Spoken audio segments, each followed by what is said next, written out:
इसके लिए 2 उपाय हैं। साधन को हरि भजन है, कै सत्संग सहाय। निरंतर नाम चलता रहे और संत महापुरुषों का संग मिलता रहे, कभी भ्रष्ट नहीं होगे। यदि संतों का संग मिलता रहा और हरि भजन चलता रहा, तो जीत विषम संसार कीर्ति जग बिस्तरे, फिर जीत जाओगे। काम, क्रोध, लोभ, मोह, मद, मत्सर, इन पर विजय प्राप्त कर लोगे। नाम चल रहा है और सत्संग मिल रहा है। जैसे पंछी 2 पंखों से उड़ान भरता है ना, 1 पंख से नहीं चल पाएगा। हरिभजन और साधु संग, ये 2 पंख हैं जो अध्यात्म में भक्ति की ऊंचाई पर हमको ले जाते हैं। बस नाम कीर्तन, नाम जप, साधु समागम, इतने में सब पूर्ण हो जाएगा। जहाँ संतों के वचन हम सुनते हैं और उनको आचरण में उतारते हैं, तो हमारी निष्ठा बदलने लगती। जो देह भाव की निष्ठा थी ना, वो भगवत भाव में आने लगती है। भगवत निष्ठा हो जाए फिर बात बन जाएगी। देह निष्ठा में क्या है कि जैसे चल रहे हैं, भजन कर रहे हैं और कभी कोई भोग अवसर आया जो नहीं करना चाहिए, तो लगता है भगवान तो है ही ना, उनको तो फिर भज लेंगे, अब इस भोग को भोग लेते हैं। बस वो अज्ञान उसको भ्रष्ट कर देता है। 100 में अधिकतर यहीं गिर जाते हैं। वो चलना चाहते हैं प्रभु की तरफ, पर इतनी मनोरम वाटिका है, उनको लगता है थोड़ा थक गया हूँ, थोड़ा विश्राम कर लूँ, बस बिगड़ जाते हैं। और जबकि ये मार्ग है कि राम काज कीन्हे बिनु मोहि कहाँ विश्राम। जब तक भगवत साक्षात्कार नहीं, तब तक कोई भी मनोरंजन नहीं, किसी भी तरह इंद्रिय और मन का दुलार नहीं, अपने आप को जलाता हुआ आगे बढ़ता है। तो फिर मुख प्रसन्न, तन तेज विराजा, कीन्हे रामचंद्र कर काजा। अब परम पायो परम विश्राम, राम समान प्रभु का अब परम विश्राम। हम लोग थोड़ा कमजोर चाल वाले हैं, थोड़ा चले, सामने मनोरम वाटिका देखी विषय भोग की, लगता है थोड़ा मनोरंजन कर लो फिर चलेंगे। चलना तो जीवन भर है, भगवान तो मिल ही जाएंगे, लेकिन ये भोग दुर्लभ है, ये नहीं मिलेगा। बस इसी अज्ञान का नाश सत्संग के द्वारा होता है।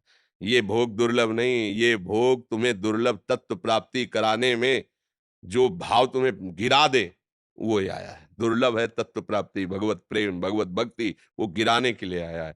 हमारे मन में पूर्व वासनाएं रहती हैं, जिनको हम जानबूझकर छोड़ते हैं या अव्यवस्था में छोड़ते हैं। 2 ही प्रकार से भजन की गति बढ़ती है, या तो हम विवेक के द्वारा उसे त्याग करते हैं और या तो अव्यवस्था से। जो विवेक के द्वारा त्याग करता है, वो तो काट सकता है, लेकिन अव्यवस्था में त्याग किया है, तो समय आने पर जब वो भोग आएगा, तो हमें गिरा देगा। उससे बचने के लिए साधु संग ही एक उपाय है, दूसरा नहीं है। समझ पा रहे हैं ना आप? जहाँ हमारे अंदर जैसे मान लो कभी ऐसा खाने-पीने, देखने, सुनने, भोगने कई तरह की लालसाएँ होती हैं। अब वो हम भगवत मार्ग में चल रहे हैं, कभी अवसर नहीं आया, तो निकलते चले जा रहे हैं। अब माया ने देखा कि इसके अंदर वो तो अंदर ही है ना, इसके अंदर ये कमज़ोर छिद्र है, वो सामने फेंक दिया। फ्री भोगो, सहज में भोगो, कोई नहीं जानेगा, एकदम फ्री।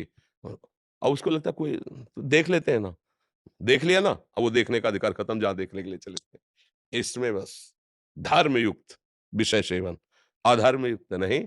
तो इस साधु समागम से पता चलता है कि हमारा धर्म क्या है, अधर्म क्या है। तो साधु समागम नवीन उत्साह भजन का प्रदान करता है, रोज नवीन। रोज सत्संग सुनो तो आपको एक नया जीवन रोज लगेगा, नवीन उत्साह और भजन से क्या होती है, भूमिका बनती है, बल आता है।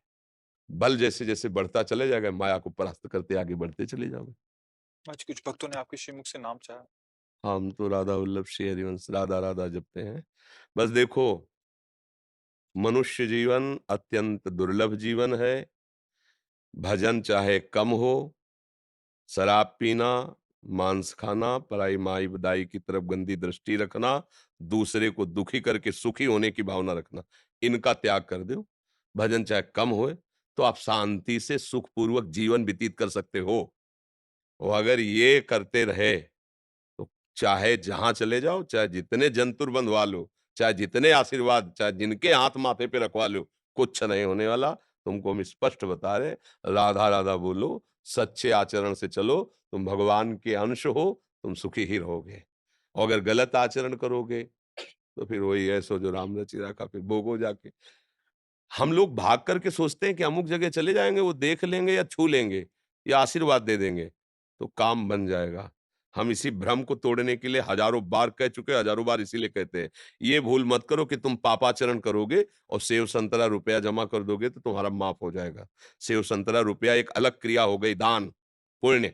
लेकिन जो पापाचार किए वो ब्याज से तुम्हें भोगना पड़ेगा। अगर उसे कोई नष्ट कर सकता है तो एकमात्र भगवान। इसलिए भगवान की शरण में हो जाओ, उनका नाम जप करो, अच्छे आचरण से चलो, सदैव सुखी रहोगे, स्वस्थ रहोगे। स्वस्थता का मतलब मन तुम्हारा स्वस्थ रहेगा। शरीर बीमार है, मन स्वस्थ है तो आनंद है। शरीर स्वस्थ है, मन बीमार है तो बेकार ही है। इसलिए खूब राधा-राधा जपो।